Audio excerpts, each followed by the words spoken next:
తెలుగు రాష్ట్రాల్లో చలిపులి పంజా విసురుతోంది. చలి తీవ్రత అత్యంత ప్రమాదకర స్థాయికి చేరుకుంది. ఎముకలు కొరికే చలితో ప్రజలు తీవ్ర ఇబ్బందులు పడుతున్నారు. రాబోయే 48 గంటల్లో చలి గాలులు మరింత ఉధృతమవుతాయని వాతావరణ శాఖ హెచ్చరించింది. తెలుగు రాష్ట్రాల్లోని అన్ని జిల్లాల్లో కనిష్ట ఉష్ణోగ్రతలు సాధారణం కంటే 2 నుంచి 3 డిగ్రీలు తక్కువగా నమోదయ్యే అవకాశం ఉందని హెచ్చరించారు.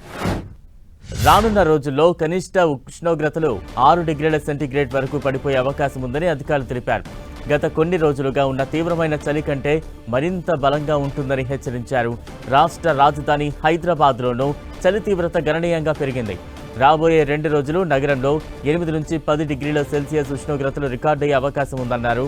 తెలంగాణలోని 10 జిల్లాలకు హైదరాబాద్ వాతావరణ కేంద్రం ఆరెంజ్ అలర్ట్ జారీ చేసింది. ఈ జిల్లాల్లో కనిష్ట ఉష్ణోగ్రతలు 6 నుంచి 10 డిగ్రీల సెంటీగ్రేడ్ మధ్య నమోదయ్యే అవకాశం ఉందన్నారు. ఈ మేరకు ఆసిఫాబాద్, సంగారెడ్డి, ఆదిలాబాద్, వికారాబాద్, మెదక్, నిర్మల్, భూపాలపల్లి, మంచిర్యాల, వరంగల్, ములుగు జిల్లాలకు ఎల్లో అలర్ట్ జారీ చేశారు. ఈ జిల్లాల్లో చలి సాధారణం కంటే అధికంగానే ఉంటుందని చెప్పారు.